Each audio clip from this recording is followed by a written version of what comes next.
मंडळी नमस्कार. मामा नमस्कार. नमस्कार. खिलार शेतकरी परिवारमध्ये आपल्या सर्वांचं स्वागत आहे. जर चॅनल सबस्क्राईब केला नसेल तर आजच करा आणि आत्ताच करा.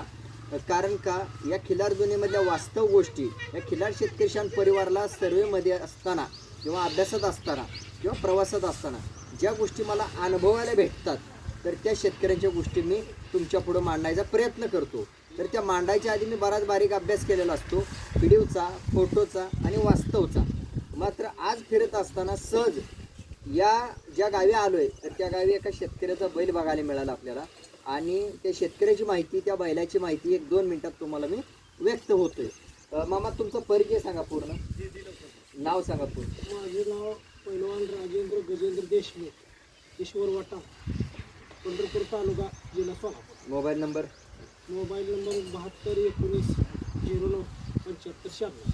बरं मामा, हा बैल घरचा आहे का बाहेरून आणलाय? हा बैल विकत घेतलाय बाजारातून. कोणत्या बाजारातून घेतलाय? सांगोल बाजारातून. बरं, कोणाकडून घेतला काय, त्यांची माहिती काय आठवते? हे घेतलाय अशोक गडदे, बहिरेचे चुली, त्यांच्याकडून घेतला. बरं, हा बैल कोणत्या गाईच्या पोटी जन्मला काय माहिती काढली आहे का? हे काय माहीत नाही, कोणाच्या घरी गाईला जन्मलेला. आपण घेतलाय बाजारात. बरं, बाहेरून काय बातमी अमुक आमच्या बैलाचा बैल आहे म्हणून?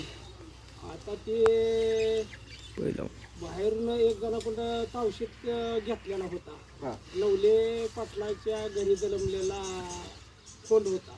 नवले पाटलांचे. नवले पाटला बरं त्यांच्या तिथे घेतलेले ते अजिंक्य बाबर म्हणून तावशीचे त्यांनी 6 महिने असताना नेले होते. बरं ती पुन्हा आमच्या प्रदर्शनात नंबर हे आल्यावर ज्या पोस्टला बघितल्यावर त्यांनी आम्हाला पूर्ण माहिती दिली. माहिती दिली. बरं, पण पुरावे खात्री काय सापडली का? पुरावे खात्री काय नाही सापडली, फक्त एवढंच तोंडाने सांगितलं. बरं, बैलाची पसंती कोणाकोणाची? बैलाची पसंती आम्ही बापल्यात 3 जण. तुमच्या तिघाची म्हणजे घरातूनच पसंत? हा, आमच्या घरात आमच्या तिघाचीच पसंत. कधी घेतला बैल तुम्ही? बैल घेऊन 2 वर्ष होत आली. पूर्ण 2 वर्ष झाली. 2 वर्षाच्या आधी, पोळ्याच्या आधी 1-2 रोज घेतला होता. घेताना वय किती होतं, म्हणजे दाती कसा होता बैल? घेताना 6 दात होता. आता बैल कसा आहे? आता बैल गिळला. जुळला. बरं, गया किती झाले बैलाकडे काय? गया झाले 400च्या वर झाले, म्हणजे कंपल्सरी 400 गया झाल्या. घरपोच सेवा आहे का घरी जाय जागे? घरपोच सेवा घरी बी आहे, घरपोच सेवा बी आहे. बरं, दर 1,500 रुपये घेत. 1,500 रुपये. हां, बरं, आणि घरपोच गेल्यावर? घरपोच गेल्यावर बी फक्त वाहनाचं भाडं जे काय होईल ते घेत. घरीच गेल्यावर बी 1,500 रुपये घेत. बरं, मग आता बैल घेतलाय काय विचार करून घेतला, म्हणजे घरी कायमचा ठेवायचा आहे का परत पैसे आलं तर विकायचा म्हणून वगैरे? बैल घेतला हे कायमचाच ठेवायचा म्हणून घेतला. कायमचा घरी ठेवायचा म्हणून. हां, बरं, तर मंडळी अशा प्रकारेची बेसिक माहिती आपण बघितली आणि ह्या बेसिक माहितीच्या आधारे हा बैल, हे मालक, हे तुम्हाला आता त्यांनी स्वतः सांगितले की गावाचं नाव, त्यांचं नाव आणि बैल कसा घेतला, कुठून घेतला, कोणाकडून घेतला. तर कमीत कमी ही बेसिक माहिती प्रत्येक शेतकऱ्याला असणं गरजेचं आहे.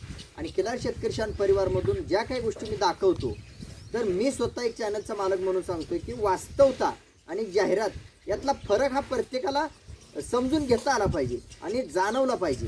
जसं खिलार शेतकरी परिवार स्वतः कष्ट करून इथंपर्यंत पोहोचलाय तसं तुम्हाला या गोष्टीची खात्री करून घेण्यासाठी किंवा ही गोष्ट मनाला पसंत करून घेण्यासाठी या गोष्टीच्या समोर येणं खरंच गरजेचं आहे. त्यानंतर तुम्ही तुमचा पुढचा निर्णय घेऊ शकता. जसं मी कष्ट केलं तसं बघणाऱ्याने सुद्धा त्या गोष्टीच्या बाबतीत जर निर्णय घ्यायचा असेल तर सरळ पद्धतीनं प्रत्येकाने बघू शकतात. त्यानंतर आपली गोष्ट योग्य का अयोग्य हे सुद्धा आपल्याला समजतं. जसं मामाने सांगितलं की बैलाची पसंती करताना आमच्या बाप लेकाची म्हणजे घरातून आमची पसंती, तसं प्रत्येकाने व्यक्त झालं पाहिजे की पसंती घरातून आहे का तुमच्या एखाद्या गुरुकडून आहे. जर गुरु घरातला असेल तर अतिउत्तम, जर गुरु घरातला नसेल तर समाजातून गुरु करणं खरंच गरजेचं आहे. आणि गुरु हा मार्ग तुम्हाला दाखवतो. जर तुम्ही गुरुसोबत एकनिष्ठ राहिला, गुरुसोबत चांगलं राहिला, गुरुसोबत कट्टर राहिला तर तो गुरु तुम्हाला योग्य मार्ग दाखवतो.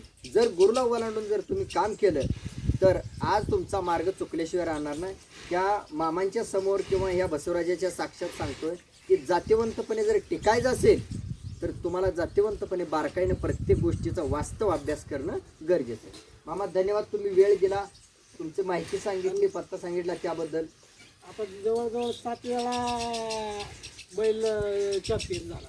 7 वेळा चॅम्पियन, पुन्हा सोलापूर, पुन्हा महोद, पुन्हा मरळी पाटण, पुन्हा गणेशवाडी आणि आत्मापूर. आता कालच्या याला 2 नंबर केला आहे चॅम्पियनला 2 नंबर. म्हणजे असं बऱ्याच ठिकाणी तुम्ही नेला प्रदर्शन. जिथं जाऊन तिथं नंबरात गुलालात राहतो. बरं, मग तुम्ही गुलालात राहण्यासाठीच नेत होता का दुसरा काय उद्देश होता? काय नाही गुलालात आम्ही जिथं प्रदर्शन पडतं तिथं आम्ही बैल घेऊन जातो. काय उद्देश प्रदर्शनला नेण्याचा तुमचा? प्रदर्शनला नेलं म्हणजे हे होतंय ना, आपली बी काय आहे ते लगे लक्षात येते ना. म्हणजे आपण कुठल्या लेवलला कुठल्या स्टेजला हे गरजेचं केलं समजून येतं. आणि ह्याला बी गेलते परळी वैजनाथला बी गेलते. बरं परळी वैजनाथला तिथं प्रदर्शनला गेलते तिकडे. बरं कधी काही मुंडे यांच्या त्या प्रदर्शन. ठेवले होते. बरं, बैल आणून तुम्ही 2 वर्ष झालं. 2 वर्ष झाली. मामा 2 वर्षात बैलाची मुलाखत किंवा अशी सविस्तर माहिती झाली होती का? ही पहिल्यांदाच झाली. ही जी मुलाखत होती ती पहिलीच मुलाखत. आम्ही काही ह्याचा विषय नादच केला नाही. बरं, ही मुलाखत ठरवून झाली आहे का ही ही अचानक झाली ती मुलाखत. काय वाटलं मामा, ही अचानक तुमची माहिती आता जगापुढे मी दाखवतो?